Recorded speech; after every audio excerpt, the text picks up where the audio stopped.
Assalamu alaikum warahmatullahi wabarakatuh. Audible ആണല്ലോ അല്ലേ? Okay. So ഇന്ന് ഞാൻ ഇവിടെ നിൽക്കുന്നത് I am actually very much privilege to be here. First of all let me thank the Friday club members, the Friday club ഭാരവാഹികൾ and the respected chair of the club, Professor Nuruddin Sahib, Secretary Sayyid Muhammad Sahib, and thanks to the Friday Club, and special thanks to Abu Bakr Sahib, who is the ex-chair of the Friday Club. സാഹിബിൻ്റെ നിരന്തരമായ ഇടയ്ക്കിടയ്ക്ക് എന്നോട് പറയായിരുന്നു വന്നിട്ട് ഇവിടെ ഒരു should talk on this topic. Actually, I was a bit hesitant initially. Why? Because I know this is a platform where very learned scholars, veterans come and talked. അതുകൊണ്ട് തന്നെ എനിക്ക് ചെറിയൊരു മടി ഉണ്ടായിരുന്നു ആദ്യം. Anyway, I thought, okay, let me also be. So thank you, Friday Club, for having me here today. അപ്പോൾ ഞാൻ ഉദ്ദേശിച്ച ഏത് ടോപ്പിക്ക് വേണം ഇങ്ങനത്തെ ഒരു സദസ്സിൽ സംസാരിക്കാൻ എന്ന് ആലോചിച്ചപ്പോൾ I thought about a topic that is relatable to all. സ്ത്രീ പുരുഷ ഭേദമന്യേ അല്ലെങ്കിൽ പ്രായ വ്യത്യാസമന്യേ, irrespective of the professions that you are working, അല്ലെങ്കിൽ societal status. So I thought a topic that would be useful for all of us. So that's how I came to this topic, that is stress. I am sure നമുക്ക് എല്ലാവർക്കും എപ്പോഴും ജീവിതത്തിൽ പലപ്പോഴും ജീവിതത്തിൽ അഭിമുഖീകരിക്കേണ്ടി വന്നിട്ടുള്ള ഒന്നാണ് ഈ സ്ട്രെസ് എന്ന് പറയുന്നത്. അത് പല നിലക്കാവാം നമ്മളതിനെ മനസ്സിലാക്കിയിട്ടുണ്ടാവുക, പല നിലക്കായിരിക്കാം നമ്മളെ അത് ബാധിച്ചിട്ടുണ്ടാവുക, പല നിലക്ക് നമ്മളതിനെ മാനേജും ചെയ്തിട്ടുണ്ടാവാം. So I thought I will talk about this topic. So what is stress? So before coming to this stress, so this is what I plan to discuss today. Homeostasis, that is the first thing we should know before going to stress. അത് നമുക്ക് പറയാം. Stress അത് എങ്ങനെയാണ് നടക്കുന്നത്? What is the mechanism of stress? Stress എന്ന് പറയുമ്പോൾ എന്തെല്ലാമാണ് ശരീരത്തിൽ വരുന്ന മാറ്റങ്ങൾ, the hormones that comes into play during our stress, different categories of stress, the stages of stress, the general symptoms, and the systems that are involved during stress, and finally how to manage stress. So whenever we want to manage something, we should know what really the problem is. So identifying the problem is the most important thing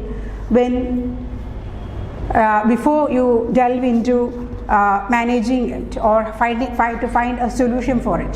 എന്നാൽ മാത്രമേ നമുക്ക് അത്രമാത്രം അതിൻ്റെ significance മനസ്സിലാക്കണമെന്നുണ്ടെങ്കിൽ ആ problem അത്ര നന്നായിട്ട് അറിഞ്ഞിരുന്നാൽ it will be easy to understand or easy to adopt, easy to manage that problem. അതുകൊണ്ട് തന്നെ എൻ്റെ ഒരു പകുതി ഭാഗവും ഞാൻ ഉദ്ദേശിക്കുന്നത് എന്താണ് സ്ട്രെസ് എന്ന് പറയാനാണ്. Okay. So as I said, before talking about stress, let us talk about homeostasis. What is homeostasis? Homeostasis എന്ന് പറയുന്നത് നമ്മുടെ ശരീരം എപ്പോഴും ഒരു സന്തുലിതമായ അവസ്ഥ നിലനിർത്താൻ എപ്പോഴും ട്രൈ ചെയ്തുകൊണ്ടിരിക്കും. അതായത് ഒരു സ്റ്റേബിൾ ബാലൻസ് കീപ്പ് ചെയ്യാൻ എപ്പോഴും നമ്മുടെ ബോഡി ട്രൈ ചെയ്തുകൊണ്ടിരിക്കും. For example, it could B the temperature. നമ്മുടെ ശരീരത്തിൻ്റെ ടെമ്പറേച്ചർ നമുക്കറിയാം ഒരു ഫിക്സഡ് റേഞ്ചിലാണ് നോർമൽ ടെമ്പറേച്ചർ എന്ന് പറയുന്നത്. Blood pressure, blood sugar level, respiratory rate, ഇതെല്ലാം. അപ്പോൾ ശരീരത്തിൻ്റെ വിവിധ അവയവങ്ങൾ പ്രവർത്തിക്കുന്നത് ഇതിൻ്റെ ഒരു സന്തുലിതാവസ്ഥ നിലനിർത്താൻ വേണ്ടിയാണ്. ഇതിനെയാണ് നമ്മളെപ്പോഴും ഹോമിയോസ്റ്റാസിസ് എന്ന് പറയുന്നത്. So there are various factors that come into play to balance or to keep this stability inside the body. Okay.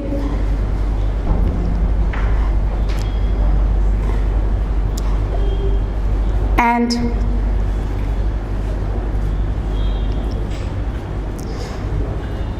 ഈ സ്റ്റെബിലിറ്റിക്ക് എപ്പോഴും നമുക്ക് പറയുന്ന ഒരു ഹെൽത്തി റേഞ്ച് ഉണ്ട്, ഒരു happy range for all these parameters. As I said, BP നമുക്കറിയാം ഇത്രയും മുകളിൽ പോയാൽ നമുക്ക് പ്രശ്നങ്ങൾ ഉണ്ടാവും, അല്ലെങ്കിൽ ഇത്രയും താന്നാൽ പ്രശ്നം ഉണ്ടാവും. ഷുഗർ ലെവൽ ഇത്ര കൂടിയാൽ ഇത്ര കുറഞ്ഞാൽ. So there is A happy healthy range in which our body tries to keep its functions. Okay, so This is what is called homeostasis. There are various factors that comes into play, as I said. Now we'll come to stress. So any actual or potent threat to this balance is called as stress. ഈ പറഞ്ഞ ഒരു ബാലൻസിനെ തെറ്റിക്കാൻ ശ്രമിക്കുന്ന എന്തിനേയും നമ്മൾ stress എന്ന് പറയും. Okay, so it could be either's physiology, ഉള്ളിലുള്ളതാവാം അല്ലെങ്കിൽ പുറമേ ഉള്ളതാവാം. ഈ സ്ട്രെസ്സർ എന്ന് പറയുന്ന ഈ സ്ട്രെസ് ഉണ്ടാക്കുന്ന ഫാക്ടേഴ്സ് ഉള്ളിലുള്ളതാവാം പുറത്തു നിന്നുമാവാം. ഇതാണ് നമ്മൾ ഇന്ന് സംസാരിക്കാൻ പോകുന്നതും ഇതിൻ്റെ മെക്കാനിസം, എങ്ങനെയാണ് നമ്മുടെ ബോഡിയെ ഇത് എഫക്റ്റ് ചെയ്യുന്നത്, ഇത് നല്ല ഗുണകരമായിട്ട് എപ്പോഴൊക്കെ എഫക്റ്റ് ചെയ്യാം, എപ്പോഴൊക്കെ ഡാമേജിങ് ആവാം, ഈ ഒരു ആസ്പെക്ട്സ് എല്ലാം നമ്മൾ ഇന്ന് we are trying to discuss. So this is called a mechanism of stress. As I said, first is a stimuli, that is called a stressor, and then there will be a response, that is a physiological or it could be behavioral change. നമ്മുടെ സ്വഭാവത്തിലോ അല്ലെങ്കിൽ ശരീരത്തിലോ വരുന്ന മാറ്റങ്ങൾ ഈ സ്റ്റിമുലസിന് കൂടെ, and the mediation, ഇതിനിടയിൽ ഇതെങ്ങനെ രണ്ടും തമ്മിൽ കണക്റ്റഡ് ആയിട്ടുള്ളതാണ് mediators. That as I said, it is mainly through the central nervous system. Central nervous system എന്ന് വെച്ചാൽ നാഡീവ്യൂഹങ്ങളിലൂടെയും അത് ഉത്തേജിപ്പിച്ചിട്ടുണ്ടാകുന്ന ശരീരത്തിൽ ധാരാളം ഹോർമോണുകൾ, ഇതിലൂടെയാണ് ഈ റെസ്പോൺസ് ഉണ്ടാകുന്നത്. അപ്പോൾ ഇതിനെ തുടർന്ന് നമ്മുടെ ശരീരത്തിൽ ധാരാളം ചേഞ്ചസ് ഉണ്ടാകുന്നു. So this is the basic mechanism of a stress. ഇനി will discuss. So this is the stress response. It's a very complex pathway. There is a brainൽ നമ്മൾ, for example, what is A stress? നമ്മൾ generally സിമ്പിളായിട്ട് പറയുകയാണെങ്കിൽ, നമുക്കിപ്പോൾ പെട്ടെന്ന് നമ്മൾ നടന്നു പോവുകയാണ്, രാവിലെ നമ്മൾ നടക്കാൻ ഇറങ്ങിയതാണെന്ന് വയ്ക്കാം. കുറച്ച് ദൂരം ഒറ്റയ്ക്കുള്ള ഒരു വഴിയിലൂടെ നമ്മളിങ്ങനെ നടന്നു പോവുകയാണ്, പെട്ടെന്ന് ഒരു നായ ഓടി വരുന്നു നമുക്കെതിരെ. നമ്മുടെ ശരീരത്തിൽ പെട്ടെന്നൊരു ചേഞ്ചസ് ഉണ്ടാവും അല്ലേ? നമ്മൾ നേരത്തെ പറഞ്ഞാൽ ഹോമിയോസ്റ്റാസിസ്, ഒരു ബ്രേക്ക് വരും. പെട്ടെന്ന് നമ്മുടെ പ്രഷർ കൂടുന്നുണ്ട്, നമ്മൾ പെട്ടെന്ന് വിയർക്കും, പെട്ടെന്ന് നമ്മൾ എറോസ് ആവും, നമ്മൾ ആക്റ്റീവ് ആവും, ഒന്നിൽ ഓടും അല്ലെങ്കിൽ അതിനെ ഫൈറ്റ് ചെയ്യാൻ നോക്കും. അപ്പോൾ ഇത് പെട്ടെന്ന് വരുന്നൊരു ചേഞ്ചാണ് ബോഡിയിൽ. ഇതൊരു എക്സാമ്പിളാണ് സ്ട്രെസ്സിന്. ഓക്കെ, പലതരം കാറ്റഗറി ഉണ്ട്. So this just example of a stress. So what happens during this time is, ആദ്യം നമ്മുടെ ബ്രെയിനാണ് ഉത്തേജിക്കപ്പെടുന്നത്. ബ്രെയിനിൽ ഹൈപ്പത്തലാമസ് എന്ന് പറയുന്ന ഒരു ഭാഗത്ത് ഉത്തേജിപ്പിക്കപ്പെടുകയും അവിടെ നിന്ന് ഒരു റിലീസിങ് ഫാക്ടർ അവിടെ നിന്ന് പ്രൊഡ്യൂസ് ചെയ്യുന്നു. അത് നമ്മുടെ പിറ്റ്യൂട്ടറി എന്ന് പറയുന്ന ഇതിൽ വരുന്നു. അവിടെ പിറ്റ്യൂട്ടറിയിൽ നിന്ന് എഗെയിൻ അഡ്രീനൽ, അതായത് കിഡ്നിയുടെ മുകളിലുള്ള ഒരു ഗ്ലാൻഡ് ഉണ്ട്, അഡ്രീനൽ ഗ്ലാൻഡ്സ്, അവിടേക്ക് വീണ്ടും ഒരു സ്റ്റിമുലേറ്ററിനെ അങ്ങോട്ടേക്ക് സെൻഡ് ചെയ്യുന്നു ബ്ലഡ് വഴി. അവിടെ നിന്നും പലതരം ഹോർമോണുകൾ പ്രൊഡ്യൂസ് ചെയ്യുന്നു. This is the basic mechanism of a stress. So there are various stress hormones like adrenaline, noradrenaline and cortisol. These are the main stress hormones that are produced in the body during such a time of stress, when you receive a stimuli. Adrenaline എന്ന് പറയുന്നത് നമ്മുടെ ശരീരത്തിൽ പെട്ടെന്ന് ഉൽപ്പാദിപ്പിക്കപ്പെടുന്നു. ഉടനെ നമ്മുടെ ബോഡിയിൽ നമ്മുടെ നേരത്തെ പറഞ്ഞ നോർമൽ റിതം ഉണ്ടല്ലോ, അതൊക്കെ മാറുന്നു. അതായത് പെട്ടെന്ന് റെസ്പിറേറ്ററി റേറ്റ് നമ്മുടെ കൂടുന്നു, BP ചെറുതായി കൂടുന്നു, സ്വെറ്റ് വേഗം പ്രൊഡ്യൂസ് ചെയ്യുന്നു, നമ്മുടെ ശരീരത്തിലെ ചില ഭാഗങ്ങളിലേക്കുള്ള ബ്ലഡ് സർക്കുലേഷൻ കുറയുന്നു, മറ്റു ചില ഭാഗങ്ങളിലേക്കുള്ള ബ്ലഡ് സർക്കുലേഷൻ കൂടുന്നു. ഇതുപോലെ തന്നെ വേറൊരു ഹോർമോണാണ് നോറെപ്പിനെഫ്രിൻ. ഇതും എറോസൽ, അതായത് പെട്ടെന്ന് നമ്മളെ ഉത്തേജിക്കപ്പെടുക എന്ന് പറയുന്ന ഒരു കാര്യമാണ് അവിടെ പ്രവർത്തിക്കുന്നത്. Another is cortisol. സോ ഈ സ്ട്രെസ് എന്ന് പറയുന്നത്, ആസ് ഐ സെഡ്, നല്ലതുമാവാം, നമുക്ക് പല സമയത്തും അത് ഉപകരിക്കുന്നുണ്ട്. അതായത് പല സമയത്തും ഉപകരിക്കും. For example, as I Z earlier, പെട്ടെന്ന് നമ്മളിപ്പോൾ അല്ലെങ്കിൽ ഒരു വണ്ടി ഓടിച്ചുകൊണ്ട് പോവാണ്, ഡ്രൈവ് ചെയ്തുകൊണ്ട് പോവാണ് അത്യാവശ്യം നല്ല സ്പീഡിൽ, പെട്ടെന്ന് ഒരാൾ കുറുകെ ചാടുന്നു. നമ്മൾ പെട്ടെന്ന് നമ്മൾ അറിയാതെ തന്നെ, നമ്മൾ അറിയുന്നതിന് മുമ്പ് തന്നെ നമ്മൾ ബ്രേക്കിൽ ചവിട്ടിയിട്ടുണ്ടാവും, അല്ലെങ്കിൽ നമ്മൾ പെട്ടെന്ന് ലൈൻ മാറ്റുന്നുണ്ടാവാം. So this is something that happens even before you understand, or നമ്മൾ എന്താണ് നടക്കുന്നതെന്ന് അറിയുന്നതിന് മുമ്പേ നമ്മളത് നടക്കും. ഇതൊക്കെ ചെയ്യുന്നത് ഈ ഒരു പ്രവർത്തനത്തിലൂടെയാണ്. ഈ ഒരു സ്ട്രെസ്സിൻ്റെ ഈ ഒരു മെക്കാനിസം പെട്ടെന്ന് തന്നെ നമ്മൾ അറിയാതെ പ്രവർത്തിക്കുന്നത് കൊണ്ടാണ് അത് നടക്കുന്നത്. സോ അതുകൊണ്ട് തന്നെ ഇത് പല സമയത്തും നമുക്കതൊരു ഉപകാരപ്രദമായ ഒരു മെക്കാനിസം കൂടിയാണ്. So stress is not always bad. There are good stress as well as bad stress. So the first is called a eustress. Eustress is something called a positive stress, that is normal. നോർമലായിട്ട് വരാമെന്ന് വെച്ചാൽ, for example, നമുക്കൊരു കാര്യത്തിന് വേണ്ടി prepare ചെയ്യുന്നു, ഒരു function ഉണ്ട് വീട്ടിൽ, നമുക്കതിന് വേണ്ടി പ്രിപ്പയർ ചെയ്യണം, ഡേറ്റ് അടുത്ത് വരുന്നു. സോ അപ്പോൾ നമ്മൾ സാധാരണമായി ഡെയിലി റുട്ടീൻസ് ആവില്ല അല്ലേ? നമ്മൾ കുറച്ചുകൂടി കാര്യങ്ങൾ പ്ലാൻ ചെയ്യും, കുറച്ചുകൂടി ആക്റ്റീവ് ആകും. നമ്മൾ ജനറലി ആക്റ്റീവ് ആകും. നമുക്ക് സാധാരണ ടയേർഡായിട്ട് നമ്മൾ മേ ബി ഒരു ഉച്ച കഴിഞ്ഞ് ഉറങ്ങുന്ന ആളാണെങ്കിൽ നമുക്ക് ഉറക്കം വരില്ല, നമ്മൾ കുറച്ചുകൂടി കാര്യങ്ങൾ ചെയ്യും, നമ്മൾ കുറച്ചുകൂടി പ്രവർത്തനക്ഷമരാകും അല്ലേ. So that is called A U stress, that is positive stress.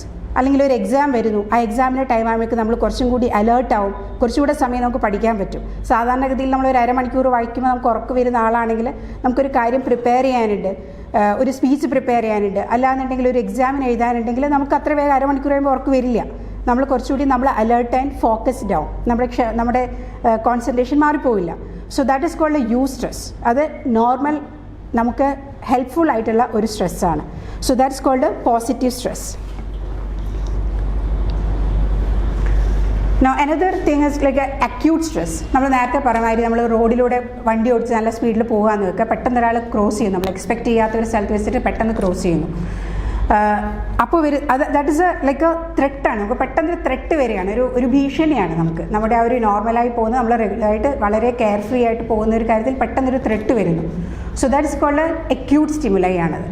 Okay, so അതിനാണ് നമ്മൾ ഫൈറ്റ് ഓർ ഫ്ലൈറ്റ് റെസ്പോൺസ് എന്ന് പറയും. നമ്മൾ പഠിച്ചിട്ടുണ്ടാവണം, ഈവൻ സയൻസ് എടുക്കാത്തവരാണെങ്കിൽ പോലും നമ്മൾ സ്കൂളിലൊക്കെ പഠിച്ചിട്ടുണ്ടാവണം ഫൈറ്റ് ഓർ ഫ്ലൈറ്റ് റെസ്പോൺസ്. അതായത് പെട്ടെന്ന് ഓടി രക്ഷപ്പെടുക അല്ലെങ്കിൽ ഫൈറ്റ് ചെയ്യുക. അത് നമ്മൾ ഓട്ടോമാറ്റിക്കലി വരുന്ന ഒരു റെസ്പോൺസാണ് നമുക്കെതിരെ. ഇപ്പോൾ നമ്മളൊരു സാധനം നമ്മൾ കടിക്കാൻ വന്നാൽ പെട്ടെന്ന് ഓടി രക്ഷപ്പെടുക അല്ലെങ്കിൽ ഒട്ടനെ അടിക്കുക എന്നുള്ളതാണ് ഫൈറ്റ് ചെയ്യുക.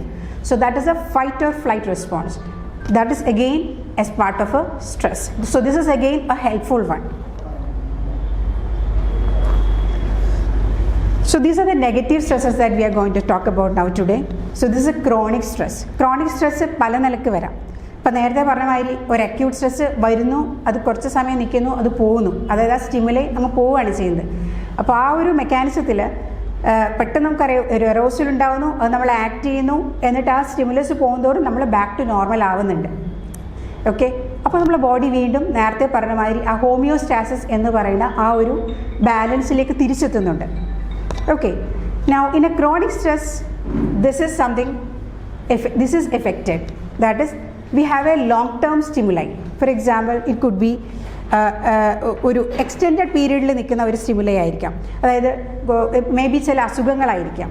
ഓക്കെ, അല്ലാന്നുണ്ടെങ്കിൽ ഹെൽത്ത് പ്രോബ്ലംസ്, ഇപ്പോൾ ഡിപ്രഷൻ മാതിരിയുള്ള ആങ്സൈറ്റി, കണ്ടിന്യൂസ് ആയിട്ടുള്ള ആങ്സൈറ്റി, അങ്ങനെയൊക്കെ വരുമ്പോൾ ക്രോണിക് സൈറ്റിലാണ് ആ സ്ട്രെസ് അവിടെ നിൽക്കുന്നത്.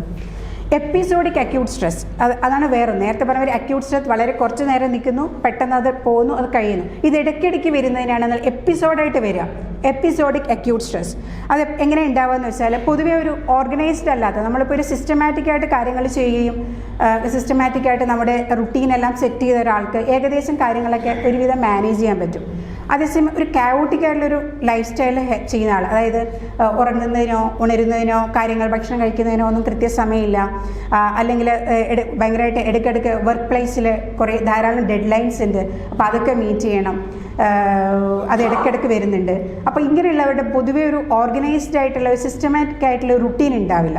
അപ്പം അങ്ങനെയുള്ളവർക്ക് ഇടയ്ക്കിടയ്ക്ക് ഇത്തരം ഈ അക്യൂട്ട് സ്ട്രെസ് വന്നുകൊണ്ടേയിരിക്കും. So this again is also not good for health. അപ്പോൾ ഇതാണ് എപ്പിസോഡിക് ആയിട്ട് വരുന്ന acute stress. Another category is traumatic stress. അതായത് ഫോർ എക്സാമ്പിൾ ഒരു നാച്ചുറൽ ഡിസാസ്റ്റർ വരുന്നു. ഇപ്പോൾ നമുക്കറിയാം ഈ ബോംബിങ് ഒക്കെ നടക്കുന്ന സ്ഥലത്തുള്ള കുട്ടികളെയെല്ലാം അത് മാനസികമായിട്ട് വല്ലാതെ ബാധിക്കും. ഇതൊക്കെ ഒരു പാർട്ടാണ്. അത് ട്രോമാറ്റിക് സ്ട്രെസ് എന്നാണ് പറയുക. ആക്സിഡൻ്റ് ആവാം, അത് നേരിട്ട് വിറ്റ്നസ് ചെയ്യുന്നവർ, അല്ലെങ്കിൽ ആക്സിഡൻ്റ് ആയിട്ടുള്ളവർക്കാവാം. അപ്പോൾ ആ ഒരു ഓർമ്മകൾ, ആ ഒരു സംഭവത്തിൻ്റെ ഓർമ്മകൾ അവരുടെ മനസ്സിലിങ്ങനെ നിൽക്കും, അത് ഇടയ്ക്കിടയ്ക്ക് വന്നുകൊണ്ടേയിരിക്കും. അത് വല്ലാത്തൊരു ഷോക്ക് എന്നൊക്കെ നമ്മൾ ഒരു സംഭവം കേട്ടൊരു ഷോക്കായി പോയി എന്നൊക്കെ പറയില്ലേ. So that's called traumatic stress. Post traumatic stress disorder എന്ന് പറയുന്ന ഒരു സെറ്റ് തന്നെ ഉണ്ട്. ആക്ച്വലി ഇത്തരം കുട്ടികളെല്ലാം സെപ്പറേറ്റ് കൗൺസിലിങ്ങിന് കൊണ്ടുപോകണമെന്ന് തന്നെ പറയും. സാധാരണ ഇത്തരം ഇപ്പോൾ ഒരു ബോംബിങ് സിറ്റിയിൽ ഇപ്പോൾ നമുക്ക് ധാരാളമായിട്ട് ന്യൂസിൽ കേൾക്കുന്നതിന്, അല്ലെങ്കിൽ ഇപ്പോൾ എന്തെങ്കിലും ഒരു അബ്യൂസിന് വിധേയരായിട്ടുള്ള കുട്ടികളാവാം, അങ്ങനെയുള്ളവരെയൊക്കെ നമ്മൾ എന്താണെങ്കിലും even if they are not showing any symptoms, നമ്മൾ അവരെ കൗൺസിലിങ്ങിന് കൊണ്ടുപോകുക തന്നെ വേണം. Now another category is called environmental stress. അതായത് ഇപ്പോൾ കൂടുതലായിട്ട് നോയ്സ് പൊല്യൂഷൻ, സൗണ്ടുകൾ ഒച്ചത്തിലുള്ള, ഇപ്പോൾ നമ്മുടെ എൻവയോൺമെൻറ്റാണ് കൂടുതലായിട്ട് ഇങ്ങനെ സ്പീക്കർ വെച്ച് ഉള്ള അങ്ങനത്തെ പബ്ലിക് അനൗൺസ്മെൻറ്റും അങ്ങനെയുള്ള കാര്യം. ഇപ്പോഴത്തെ പൊതുവെ അറിയാം നമുക്ക് എല്ലാ മതസ്ഥരും പൊതുവെ നല്ല നോയ്സ് എല്ലാ സ്പീക്കറിലാണ് കാര്യങ്ങളെല്ലാം പൊതുവെ ചെയ്യുന്നത്. അപ്പോൾ അതിനൊക്കെ അടുത്ത് നിൽക്കുന്നവർക്ക് എപ്പോഴും ഇടയ്ക്കിടയ്ക്ക് വരിക. അതുപോലെ തന്നെ ഇപ്പോൾ ഓപ്പൺ ആയിട്ടുള്ള ലൈക്ക് സിറ്റീസിലുള്ള ജീവിക്കുന്നവർ, അവർക്കൊക്കെ ആണെങ്കിലും കൂടുതലായിട്ട് എപ്പോഴും സൗണ്ട് നോയ്സ് ഒക്കെ കേൾക്കേണ്ടി വരുന്ന ഒക്കെ ഒരു കാര്യങ്ങളുള്ള ഒരു കണ്ടീഷനിലാണ്, എൻവയോൺമെൻറ്റിലാണ് അവർ ജീവിക്കുന്നതെന്നുണ്ടെങ്കിലും അവർക്ക് ഇതുകൊണ്ട് അവരറിയാതെ തന്നെ ഈ എൻവയോൺമെൻറ്റൽ സ്ട്രെസ് അവരിലേക്ക് വരാൻ സാധ്യതയുണ്ട്. അടുത്തതൊരു സൈക്കോളജിക്കൽ സ്ട്രെസ് എന്ന് പറയും. അതായത് കുട്ടികൾക്കാണ് നമുക്കത് കൂടുതലായിട്ട് കാണാം. അവരിൽ ഓവറായിട്ട് നമ്മൾ എക്സ്പെക്റ്റേഷൻസ് വെക്കുക. അതായത് ഇപ്പോൾ ഒരു ആവറേജ് ആയിട്ടായിരിക്കും ചിലപ്പോൾ ആ കുട്ടി പെർഫോം ചെയ്യുന്നുണ്ടാവുക. അപ്പോൾ അവരോട് നമ്മളെപ്പോഴും കമ്പയർ ചെയ്തിട്ട് കൂടുതലായിട്ട് മാർക്ക് സ്കോർ ചെയ്യുന്നവർ കൂടുതലായിട്ട് പെർഫോം ചെയ്ത് നമ്മൾ കമ്പയർ ചെയ്യുക. അല്ലെങ്കിൽ even if they R scoring high, നമ്മളെപ്പോഴും ആ ഒരു ബാർ എപ്പോഴും ഹൈ വെച്ചുകൊണ്ടേ ഇരിക്കുക. സോ അത് അവരറിയാതെയോ നമ്മൾ അറിഞ്ഞോ അറിയാതെയോ അവരിൽ ആ സ്ട്രെസ്സ് നമ്മൾ കൊടുത്തുകൊണ്ടേ ഇരിക്കുകയാണ് ചെയ്യുന്നത്. അപ്പോൾ അവർ പുറത്ത് കാണിച്ചോളുന്നില്ല. They will be trying their best to achieve that, to cross that bar. പക്ഷേ ഇതിൽ അവരിൽ അറിയാതെ തന്നെ ഒരു സൈക്കോളജിക്കൽ സ്ട്രെസ് ഡെവലപ്പ് ചെയ്ത് വരുന്നുകൊണ്ടേ ഇരിക്കുന്നുണ്ടാവും. Another category is physiological stress, in which നേരത്തെ പറഞ്ഞ മാതിരി ഇപ്പോഴത്തെ ഒരു ബിസി ലൈഫിൽ നമുക്ക് നോർമലി വേണ്ട, ശരീരത്തിന് വേണ്ട ഉറക്ക് അല്ലെങ്കിൽ പ്രോപ്പറായിട്ടുള്ള ന്യൂട്രീഷൻ ഇവയൊന്നും കിട്ടിയില്ല എന്നുണ്ടെങ്കിൽ വരുന്ന സ്ട്രെസ്സാണ് ഫിസിയോളജിക്കൽ സ്ട്രെസ്.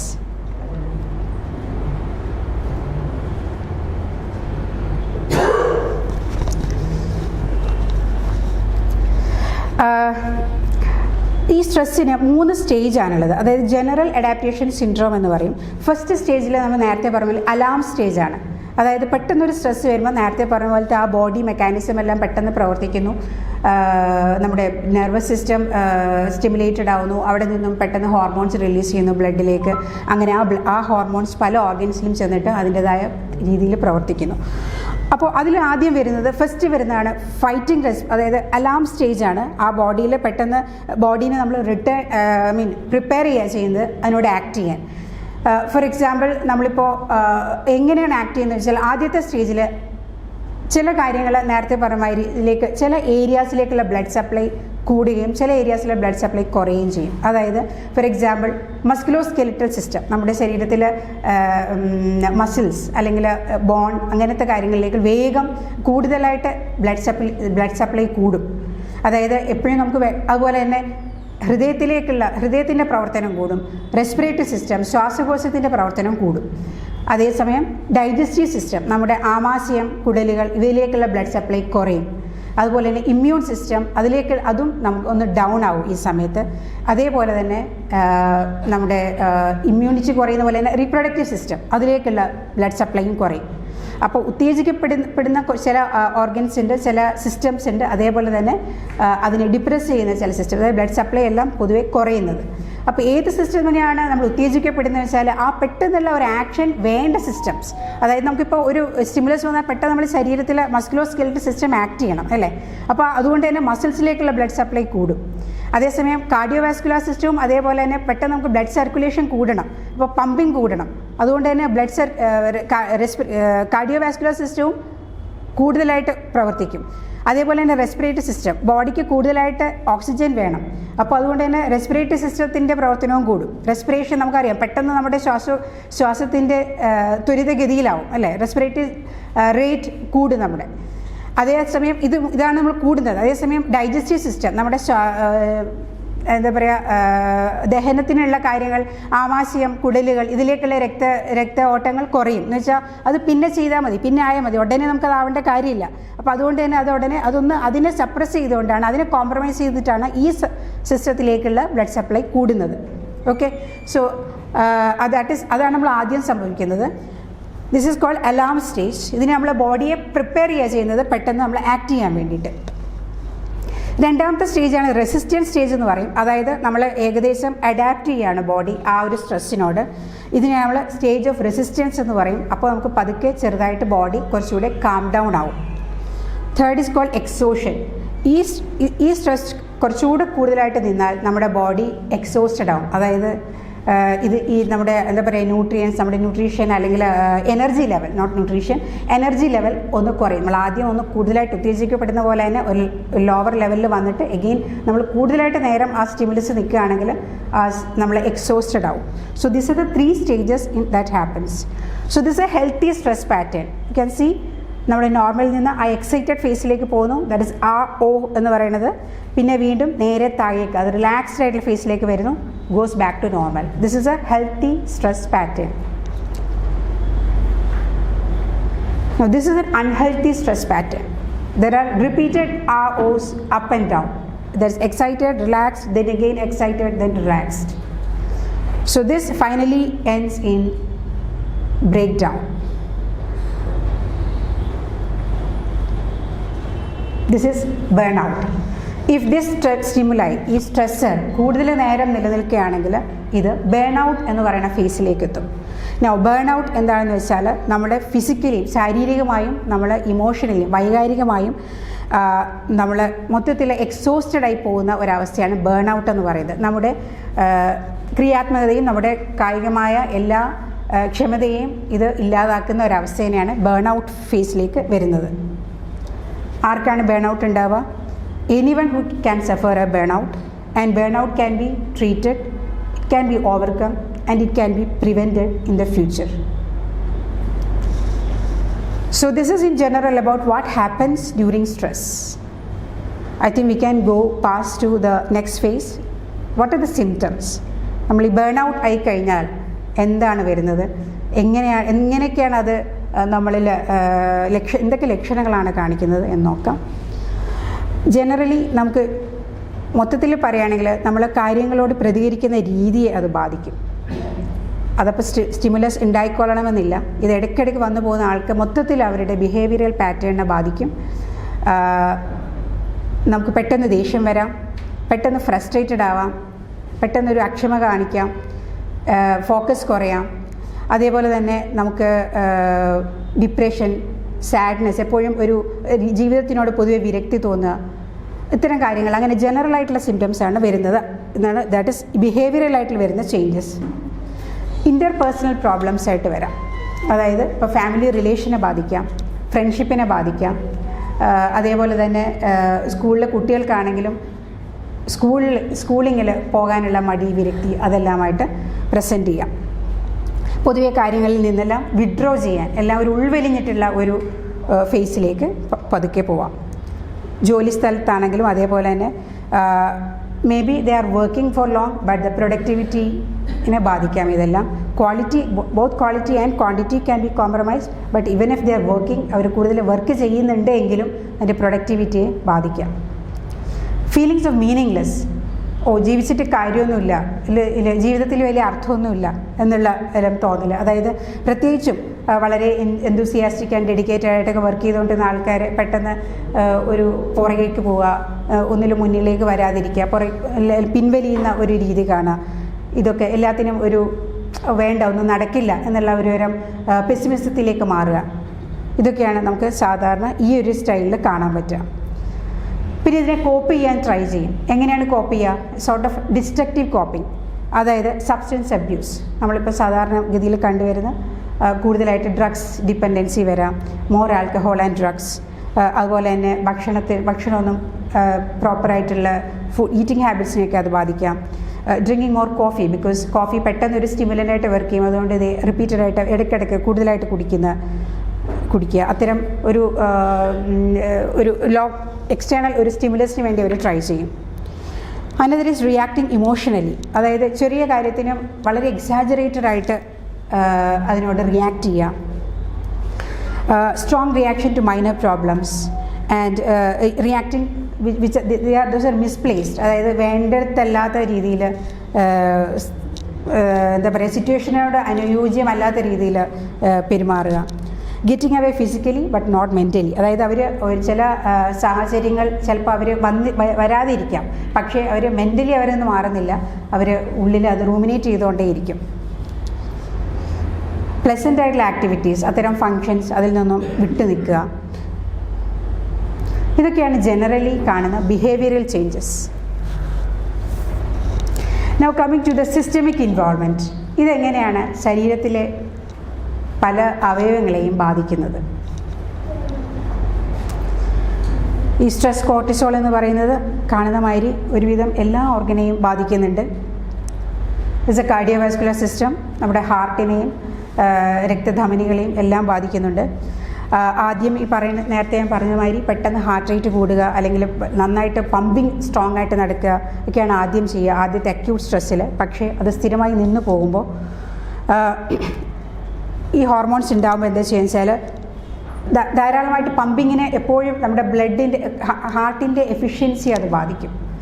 ആദ്യമായിട്ട് നമ്മുടെ ഇതിൻ്റെ അതീറോസ്ക്ലീറോസിസ് എന്ന് പറയുന്നത് നമ്മുടെ ലിപ്പിഡൊക്കെ നമ്മുടെ കൂടുതലായിട്ട് ഡിസ്ലിപ്പിഡീമിയാണ്, നമ്മുടെ ലിപ്പിഡ് പ്രൊഫൈലിൽ ചേഞ്ച് വരും. അതായത് നമ്മൾ പറയുന്ന കൊളസ്ട്രോൾ, ട്രൈഗ്ലിസറൈഡ് ഇതിൻ്റെ വേരിയേഷൻ വരും. അത് തന്നെ സൈഡിൽ നമ്മുടെ അതിൻ്റെ രക്തധമനികളുടെ സൈഡിൽ കൂടുതൽ പറ്റി പിടിക്കും. അത് ബ്ലോക്ക് ഉണ്ടാക്കുന്നതിനാണ് അതീറോസ്ക്ലീറോസിസ് എന്ന് പറയുക. അതിലേക്ക് ചെയ്യും. എക്സസ് വാസ്കുലർ പൊതുവെയുള്ള കാർഡിയോ വാസ്കുലർ റിസ്ക് കൂട്ടും. അതായത് കാർഡിയക് അറസ്റ്റ്, മയോകാർഡിയൽ ഇൻഫാക്ഷൻസ്, അതായത് നമ്മൾ ഹാർട്ട് അറ്റാക്ക് എന്നൊക്കെ പറയുന്നത് അതിനോട്ടൊക്കെ ലീഡ് ചെയ്യാൻ സാധ്യതയുണ്ട്. റെസ്പിറേറ്ററി സിസ്റ്റത്തിൽ എന്താ ഉണ്ടാവുമെന്ന് വെച്ചാൽ ക്രോണിക്കായിട്ട് വരുമ്പോൾ ഇൻഫെക്ഷൻസ് ധാരാളമായിട്ട് സംഭവിക്കാം. പെട്ടെന്ന് നമ്മൾ അക്യൂട്ട് ഫേസിൽ നേരത്തെ പറഞ്ഞ മാതിരി ഷോർട്ട്നെസ് ഓഫ് ബ്രെത്ത് ആണ്, റാപ്പിഡ് ഷാലോ ബ്രെത്ത് പെട്ടെന്ന് ഉണ്ടാവുക, വേഗം സ്പീഡിൽ നമ്മുടെ റെസ്പിറേറ്ററി റേറ്റ് കൂടുകയാണല്ലോ ചെയ്യുന്നത്. അതേസമയം ക്രോണിക് സ്ട്രെസ്സിൽ അതിൻ്റെ ഈ ശ്വാസകോശത്തിൻ്റെ പല അറകളുടെയും പ്രവർത്തനക്ഷമതയെ ബാധിക്കുകയും അതേപോലെ തന്നെ ഇൻഫെക്ഷൻസ് റെസ്പിറേറ്ററി ഇൻഫെക്ഷൻസിനുള്ള സാധ്യത കൂടുന്നു. ആസ്മ പോലുള്ള അസുഖങ്ങൾ വരാൻ, അതുപോലെ തന്നെ COPD എന്ന് പറയും, ക്രോണിക് ഒബ്സ്ട്രക്റ്റീവ് പൾമിനറി ഡിസീസ്.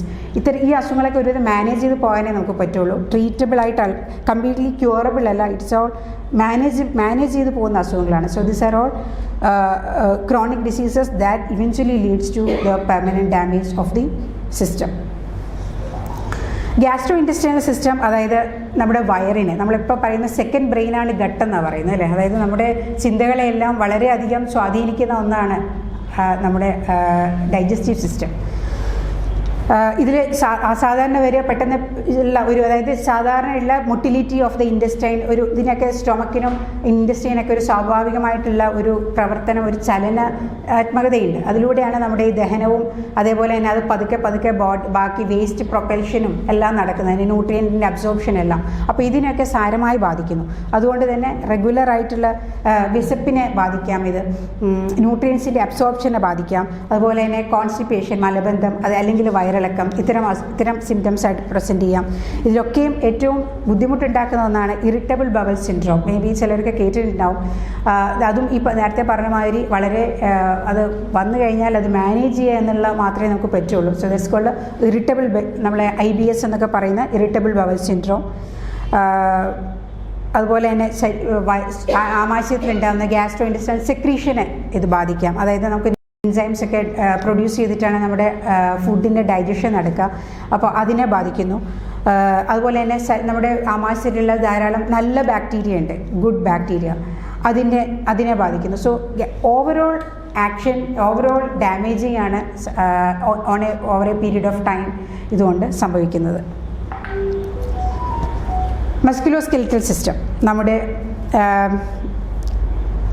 അതായത് മസിൽസിനെ നേരത്തെ പറഞ്ഞ മാതിരി ആദ്യം പെട്ടെന്ന് ധാരാളമായിട്ട് ഇനീഷ്യൽ ഫേസിൽ ആക്ട് ചെയ്യാനുള്ള ബ്ലഡ് സർക്കുലേഷനൊക്കെ കൂടുന്നുണ്ടെങ്കിലും ഇത് റെക്കറൻ്റ് ആയിട്ട് വരുന്നത് മസിൽ വേസ്റ്റിംഗ്, അതുപോലെ തന്നെ ബോൺ ഡെൻസിറ്റി, എല്ലുകൾക്ക് ഉള്ള സാരമായ ക്ഷതം എന്ന് പറയും, ക്ഷതമല്ല അത് ശരിക്കും, അതിൽ നിന്ന് കാൽഷ്യം എല്ലാം കൂടുതലായിട്ട് പോയിട്ട് വേഗം ഒടിയാനുള്ള സാധ്യത കൂടുക ചെയ്യുന്നത്.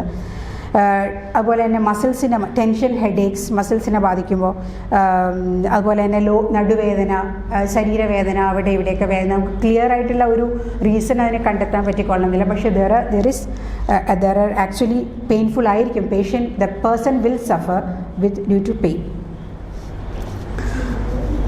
ഇമ്മ്യൂൺ സിസ്റ്റം, നമ്മൾ നേരത്തെ പറഞ്ഞു ഇമ്മ്യൂണിറ്റിയാണ് നമ്മൾ ബാധിക്കുമ്പോൾ എന്താണ് സംഭവിക്കുകയെന്ന് വെച്ചാൽ ജനറലി ഉള്ള അസുഖങ്ങൾ, ഇൻഫ്ലമേഷൻ ധാരാളം സംഭവിക്കാൻ എപ്പോഴും, അതുപോലെ ചെറിയൊരു ഇതാണെങ്കിലും അത് കൂടുതലായിട്ട് ഇൻഫ്ലമേറ്ററി റെസ്പോൺസ് കൂടുതലായിട്ട് വരുന്നു. അതുപോലെ തന്നെ ഓട്ടോ ഇമ്മ്യൂൺ ഡിസീസസ്, അതായത് ഇപ്പോൾ സിസ്റ്റമിക് ലൂപ്പസ് എറിത്രോമറ്റോസിസ് പോലെയുള്ള സ്വന്തം ബോഡി തന്നെ ബോഡിയുടെ ആൻറ്റിജനെ സ്വന്തമായിട്ട് ഇതിനെതിരിൽ പ്രവർത്തിക്കുന്ന ഒരു അസുഖമാണ് ഓട്ടോ ഇമ്മ്യൂൺ ഡിസീസ് എന്ന് പറയുന്നത്. അതുപോലെ തന്നെ ക്രോണിക് ഇൻഫ്ലമേറ്ററി ഡിസീസ്, ഇതൊക്കെ നീണ്ടു നിൽക്കുന്ന കുറേ കാലം നീണ്ടു നിൽക്കുന്ന അസുഖങ്ങളാണ്. ഇതിനെല്ലാം വഴിവെക്കുന്നു. പിന്നെ റീപ്രൊഡക്റ്റീവ് സിസ്റ്റം, സ്ത്രീകളിലാണെങ്കിൽ അവർക്ക് മെൻസ്ട്രുവൽ ഇറഗുലാരിറ്റീസ് ഉണ്ടാവും. അതുപോലെ തന്നെ വന്ധ്യതയിലേക്ക് വരെ നീളാം. പോളിസിസ്റ്റിക് ഒവേറിയൻ സിൻഡ്രോം, അതായത് ഓവറിയിൽ കൂടുതലായിട്ട് ഇത് പ്രൊഡ്യൂസ് ചെയ്യുകയും അത് നോർമലായിട്ടുള്ള ഒരു സൈക്കിളിനെയൊക്കെ ബാധിക്കുകയും എഗെയിൻ ഇൻഫെർട്ടിലിറ്റി ഉണ്ടാവുകയും ചെയ്യും. മെയിൽസിലാണെങ്കിൽ സെക്ഷുവൽ ഡിസയർ കുറയുന്നു. അതുപോലെ തന്നെ ഡിസ്ഫങ്ഷൻസ്, ഇറക്ടൈൽ ഡിസ്ഫങ്ഷൻസ്, അതുപോലെ സ്പേമിൻ്റെ ക്വാളിറ്റിയെ ബാധിക്കുന്നു. So this is what happens in general, both as a these are the behavioral changes as well as the physiological changes. Now we will see how to manage. എങ്ങനെ manage ചെയ്യണമെന്ന് വെച്ചാൽ, ഇപ്പോൾ നമ്മൾ ഏകദേശം പറഞ്ഞു ഏതൊക്കെയാണ് ആവാം, നമുക്കൊരു ലക്ഷണങ്ങൾ എന്തൊക്കെയാവാം എന്ന് നമ്മൾ പറഞ്ഞു. അപ്പോൾ ഇതിനെ മനസ്സിലാക്കുക, അക്സെപ്റ്റ് ചെയ്യുക, ഇതാണ് ഫസ്റ്റ് സ്റ്റെപ്പ്. പലപ്പോഴും നമ്മളായിക്കൊള്ളണം എന്നില്ല, നമ്മുടെ കൂടെയുള്ളവരായിരിക്കാം ഈ നമ്മളിൽ വന്ന ചേഞ്ചസ് മനസ്സിലാക്കിയിട്ടുണ്ടാവുക. അപ്പോൾ അതിനെ അക്സെപ്റ്റ് ചെയ്യുക. അതുപോലെ തന്നെ നമ്മുടെ കൂടെയുള്ളവർക്ക് ഇങ്ങനത്തെ ഒരു ചേഞ്ചസ് കാണുകയാണെങ്കിൽ നമ്മൾ തന്നെ മുൻകൈ എടുത്തിട്ട് അത് മാനേജ് ചെയ്യാൻ ട്രൈ ചെയ്യുക. അതാണ് നമുക്ക് ആദ്യം ചെയ്യാനുള്ളത്. എന്തെങ്കിലും ഈറ്റിംഗ് ഹാബിറ്റ്സിൽ എന്തെങ്കിലും ചേഞ്ച് ഉണ്ടോ, അല്ലെങ്കിൽ വർക്കിംഗ് ഹാബിറ്റ്സിലുണ്ടോ, സ്ലീപ്പ് പാറ്റേൺസിൽ ചേഞ്ച് ഉണ്ടോ, സ്ലീപ്പ് ഡിസ്റ്റർബ്ഡ് ആവുന്നുണ്ടോ, ചിലർക്ക് ഭയങ്കരമായിട്ട് ഉറങ്ങുക ചെയ്യുക, അല്ലെങ്കിൽ ചിലരുടെ സ്ലീപ്പ് ഡിസ്റ്റർബ്ഡ് ആവുക ചെയ്യുക. So it all varies from person to person. The first and foremost would be sleep, getting a good sleep. നമ്മളെപ്പോഴും പറയും 6 മുതൽ 8 മണിക്കൂർ ഉറങ്ങണം എന്നൊക്കെ, പക്ഷേ നമ്മൾ എത്ര പേർക്ക് അത് കഴിയുന്നുണ്ട് എന്ന് എനിക്കറിയില്ല. Anyway, that is the first and best thing that you can do to your body and mind, that is getting a good night sleep. Insufficient sleep എന്താ ഉണ്ടാവുക എന്ന് വെച്ചാൽ, നേരത്തെ പറഞ്ഞ ന്യൂറോണൽ മെക്കാനിസത്തിനെ സ്റ്റിമുലേറ്റ് ചെയ്യുക ചെയ്യുന്നത്. So that again leads to more and more stress. അതൊരു vicious cycle പോലെ ഇങ്ങനെ പ്രവർത്തിച്ചുകൊണ്ടേയിരിക്കും. നമുക്കിപ്പോൾ കോമൺ ആയിട്ടുള്ള അതിൽ ഒന്ന് നമുക്ക് ചെയ്യാമെന്ന് വെച്ചാൽ കൃത്യമായിട്ടുള്ളൊരു സമയം വെക്കുക എന്നുള്ളതാണ് number 1 thing that you can do, and A proper place. അതായത് എവിടെയെങ്കിലും കിടന്നുറങ്ങാതെ, അതുപോലെ തന്നെ ഉറങ്ങുന്ന സ്ഥലത്ത് വേറെ പലതും ചെയ്യാതെ ഉറങ്ങുന്ന സ്ഥലത്ത് ഉറങ്ങുക മാത്രം ചെയ്യാം. അതേപോലെ തന്നെ വളരെ ഇമ്പോർട്ടൻ്റ് ആയിട്ടുള്ള ഒന്ന് ഇപ്പോഴത്തെ ഒരു ബ്ലൂ ലൈറ്റ്, അതായത് blocking the blue light. That is could be from telephones, mobile phones, I would say, or seeing more of screen time. അതായത് it could be watching TV, അല്ലെങ്കിൽ സിസ്റ്റത്തിലാവാം, which ever be the screen. ആ ഒരു blue light നമ്മുടെ ഉറക്കത്തെ സാരമായി ബാധിക്കുന്നതെന്നാണ്. അപ്പോൾ avoid ചെയ്യാൻ പറ്റില്ല എന്നുണ്ടെങ്കിൽ ഒരു അറ്റ്ലീസ്റ്റ് 1 hour ബിഫോർ സ്ലീപ്പെങ്കിലും അത് അവോയ്ഡ് ചെയ്യുക, നിർത്തിവെക്കുക. അതുപോലെ തന്നെ കഫീൻ എഗെയിൻ സ്റ്റിമുലേഷൻ നമ്മുടെ സ്ലീപ്പ് പാറ്റേണിനെ ബാധിക്കും. അതുകൊണ്ട് തന്നെ this is A variable thing. ചിലർക്ക് എത്ര വൈകി കഫീൻ കോഫി അല്ലെങ്കിൽ ടീ കുടിച്ചാലും കുഴപ്പമില്ല, പക്ഷേ ചിലർക്ക് ഒരു ആഫ്റ്റർനൂൺ കഴിച്ചാൽ പോലും അവരുടെ ഉറക്കിനെ ബാധിക്കും. So that's A variable thing. Another is getting good exercise. Now exercise എന്ന് പറയുമ്പോൾ ഇതിലൊരു ചെറിയൊരു ട്വിസ്റ്റ് ഉണ്ട്. ഒരു സ്ട്രെസ്സുള്ള ആൾ ഒരിക്കലും നമ്മളൊരു ഇൻറ്റൻസ് വർക്കൗട്ടിനെ ഒരിക്കലും പറയില്ല. എന്ത് വെച്ചാൽ it again stimulates this so-called that hypothalamus and everything. So it's always a low intensity or a moderate workout that we prefer. In case of an exercise, that is you can go for walking, maybe even swimming, not that hard fast swimming, but swimming or a stroll or even walking is a good exercise that you can do. Diet.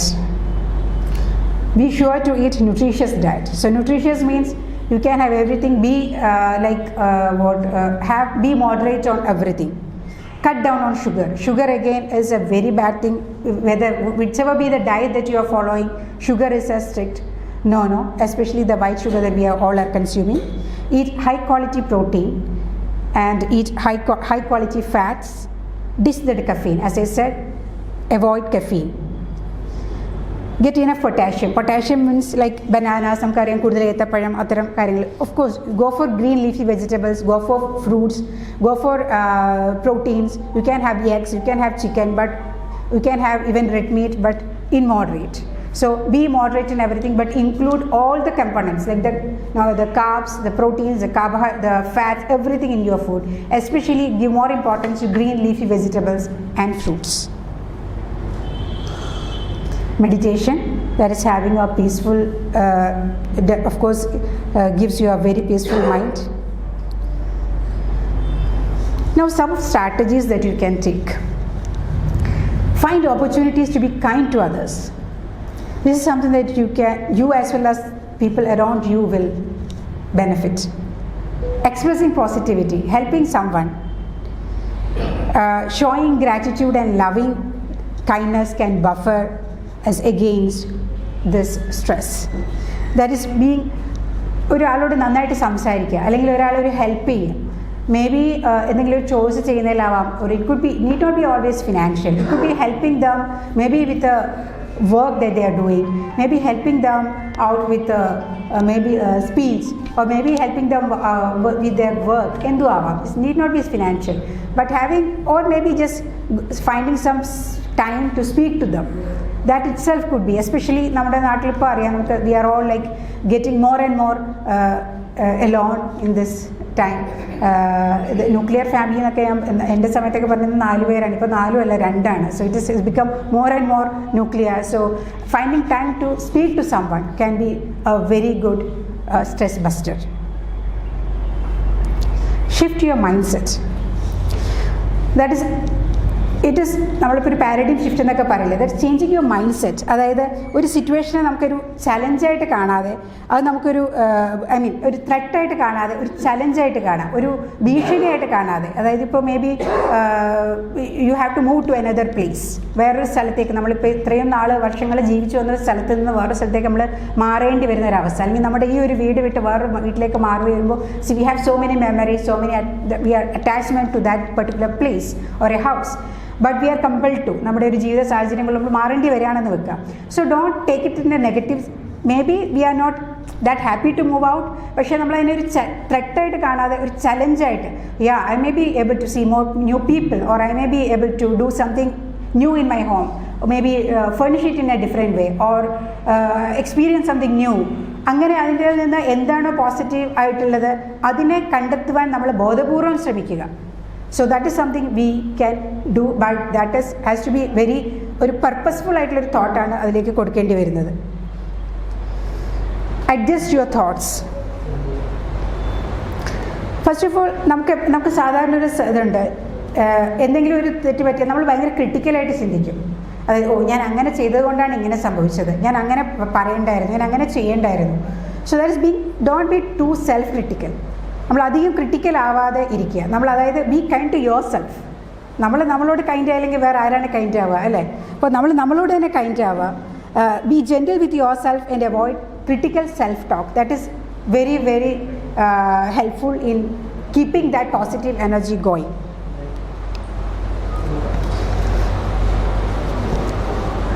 Another would be shifting your focus.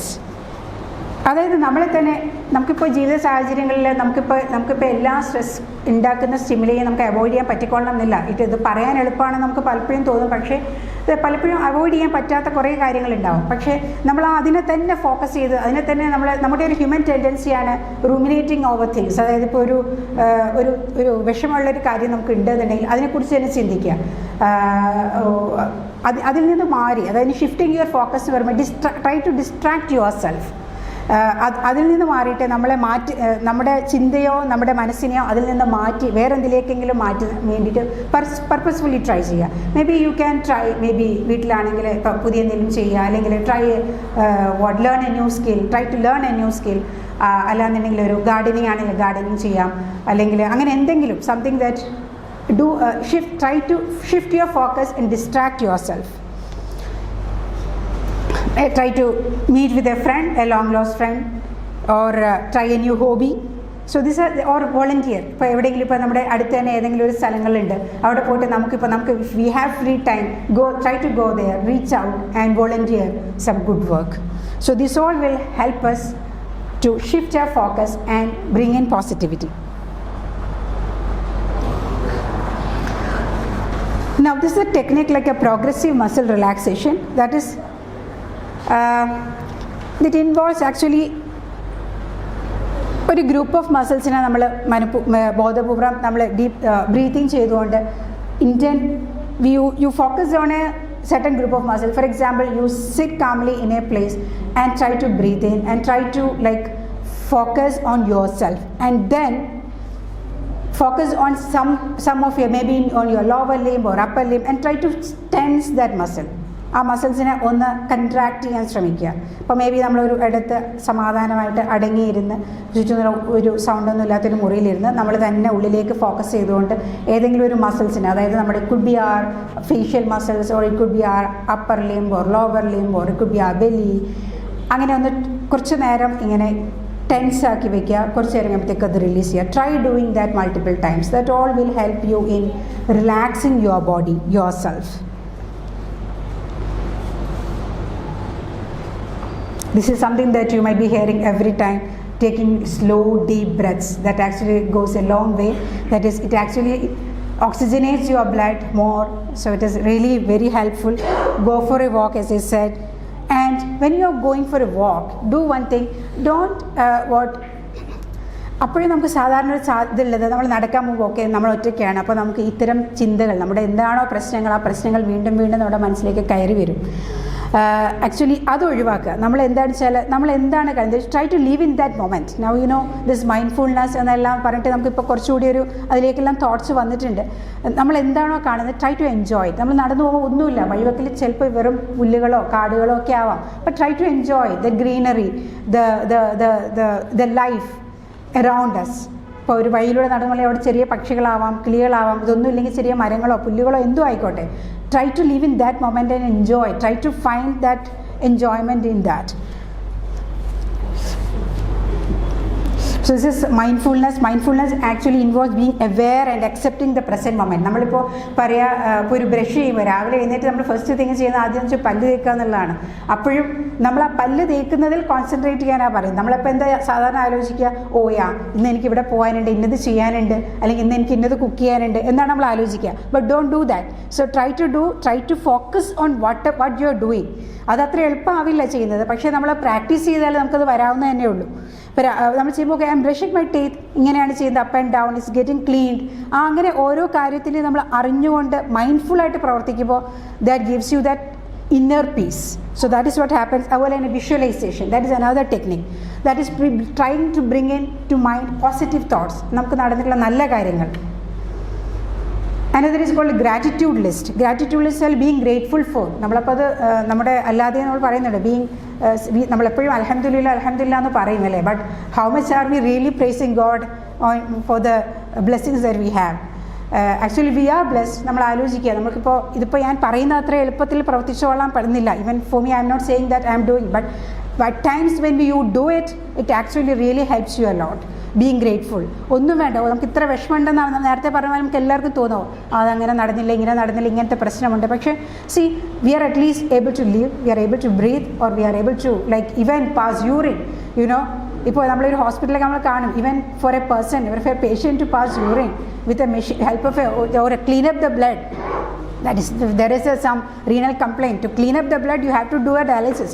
So that's such a tedious task, such a simple act of passing urine itself is a very complex phenomenon that is happening in our body. അത് fail ചെയ്താൽ തന്നെ എത്രമാത്രം ബുദ്ധിമുട്ടാണ് നമ്മുടെ ശരീരത്തിൽ ഉണ്ടാകുന്നത്, എത്രമാത്രം financial burden, എത്രമാത്രം ഫിസിക്കൽ ബേർഡനാണ് നമ്മുടെ ശരീരത്തിൽ ഉണ്ടാകുന്നത്. So we can be, there are a lot and lot of activities or functions or the blessings that we all do have. So be grateful and try to prepare that gratitude list. Now, last but not the least, prayer. So communication, this is as for whichever be the religion, whichever be the belief that you are, this communication with a higher power is always, it could be for seeking support, it could be for getting guidance, or it could be like a comfort. So this actually gives you that inner peace which nothing else can. So this again is it's a part of a holistic management, and this can of course offer you emotional comfort, cognitive reframing, that is trying to view things in a different aspect, and again mindfulness. Now all this said and done, നമ്മളിപ്പോൾ ഇത്രയും നേരം പറയും നമുക്ക് സ്വയം എന്ത് ചെയ്യാം അല്ലെങ്കിൽ നമ്മുടെ കൂടെയുള്ളവർക്ക് നമ്മുടെ കൂടെ സപ്പോർട്ട് ചെയ്തിട്ട് എന്ത് ചെയ്യാം എന്നാണ്. But we may need sometimes professional support in terms of trained professional support. ഇതൊക്കെ നമ്മൾ ചെയ്തിട്ടും if we are like not reaching where we used to be or not reaching that homeostasis, you must always try to get us professional support. Okay, it could be for us or it could be for someone whom we know. This would really help you to get back to where you want to be. Okay, so don't hesitate. And so nowadays I am happy and I'm sure that എല്ലാവർക്കും അറിയുന്നുണ്ടാവും going to a therapist is an in thing now. It has more of become a trendy thing now, going to a therapist. മുമ്പൊക്കെ എന്ന് വെച്ചാൽ it was a stigma. Okay, അറിയാതെ ഒളിച്ച് പാത്തൊക്കെയാണ് ഒരു psychiatrist അല്ലെങ്കിൽ സൈക്കോളജിസ്റ്റിൻ്റെ അടുത്ത് പോയിരുന്നത്. ഇപ്പോഴത്തെ യങ്ങർ ജനറേഷൻ അങ്ങനെയൊന്നുമില്ല. We are so happy that they are doing it for എന്തെങ്കിലും ഒരു ചെറിയ സ്ട്രെസ് ഉണ്ടെങ്കിൽ they go to a therapist. That's like ഒരു കുറച്ചൊരു ഭയങ്കര ഒരു ട്രെൻഡി ആയിട്ട് ഒരു ഇൻ തിങ് ആയിട്ട് കൂൾ തിങ് ആയിട്ടാണ് ഇപ്പോൾ ഉള്ളത്. So that's a very good positive approach towards it. So getting a professional support you may need if you are not able to, if you are finding that we are not able to come back to that normalcy, you must always get a professional support. So that is it from me. Thank you so much.